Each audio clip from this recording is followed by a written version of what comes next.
नमस्कार मेरे प्यारे भाइयों और बहनों, मैं हार्दिक आपका तहे दिल से स्वागत करता हूँ हमारे इस यूट्यूब चैनल पर जिसका नाम है धर्मो रक्षणा। हमारे इस चैनल पर आपको सभी पुराणों की कथाएं और उनकी प्रचलित अध्यायों की जानकारी प्राप्त होगी। हर देवी देवताओं के महात्म्य और उनके रूप स्वरूप और अवतारों की जानकारी यहाँ प्राप्त होगी।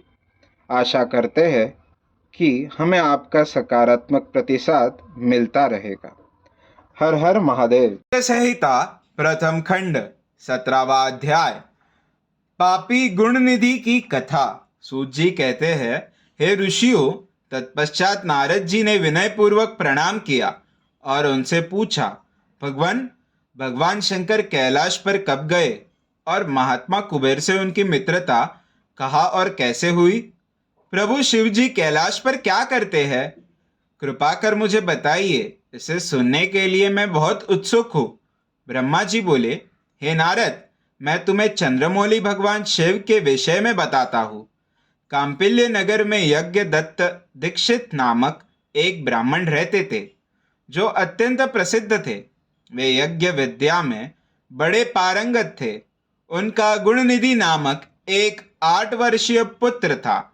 उसका यज्ञोपवीत हो चुका था और वह भी बहुत सी विद्याएं जानता था, परंतु वह दुराचारी और जुआरी हो गया। वह हर वक्त खेलता कूदता रहता था तथा गाने बजाने वालों का साथी हो गया था। माता के बहुत कहने पर भी वह पिता के समीप नहीं जाता था और उनकी किसी आज्ञा को नहीं मानता था। उसके पिता घर के कार्यों तथा दीक्षा आदि देने में लगे रहते थे। जब घर पर आकर अपनी पत्नी से गुणनिधि के बारे में पूछते तो वह झूठ कह देती थी कि वह कहीं स्नान करने या देवताओं का पूजन करने गया है। केवल एक ही पुत्र होने के कारण वह अपने पुत्र की कमियों को छुपाती रहती थी। उन्होंने अपने पुत्र का विवाह भी करा दिया। माता नित्य अपने पुत्र को समझाती थी। वह उससे यह भी समझाती थी कि तुम्हारी बुरी आदतों के बारे में तुम्हारे पिता को पता चल गया तो वे क्रोध के आवेश में हम दोनों को मार देंगे। परंतु गुणनिधि पर माँ के समझाने का कोई प्रभाव नहीं पड़ता था। एक दिन उसने अपने पिता की अंगूठी चुरा ली और उसे जुए में हार आया। दैव योग से उसके पिता को अंगूठी के विषय में पता चला।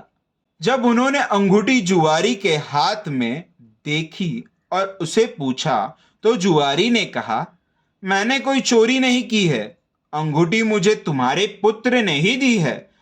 यही नहीं बल्कि उसने और जुआरियों को भी बहुत सारा धन घर से लाकर दिया है। परंतु आश्चर्य तो यह है कि तुम जैसे पंडित भी अपने पुत्र के लक्षणों को नहीं जान पाए।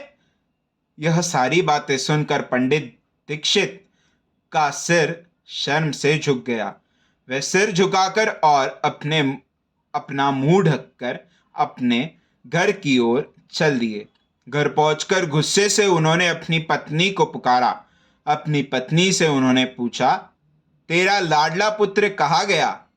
मेरी अंगूठी जो मैंने सुबह तुम्हें दी थी वह कहाँ है? मुझे जल्दी से दो।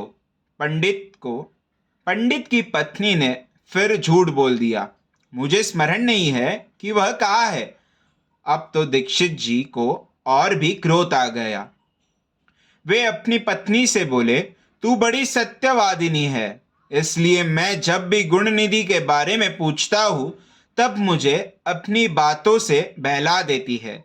यह कहकर दीक्षित जी घर के अन्य सामानों को ढूंढने लगे, किंतु उन्हें कोई वस्तु नहीं मिली, क्योंकि वे सब वस्तुएं गुणनिधि जुए में हार चुका था। क्रोध में आकर पंडित ने अपनी पत्नी और पुत्र को घर से निकाल दिया और दूसरा विवाह कर लिया। अध्याय 17वां समाप्त। वीडियो को लाइक करें, शेयर करें, चैनल को सब्सक्राइब करें और हमारे साथ बने रहने के लिए बेल आइकन को प्रेस करें। हमारे सनातन संस्कृति की जानकारी के लिए और उनके साहित्यों की जानकारी को प्राप्त करने के लिए हमारे साथ बने रहिए इस चैनल पर, जिसका नाम है धर्मो रक्षणा। हर हर महादेव।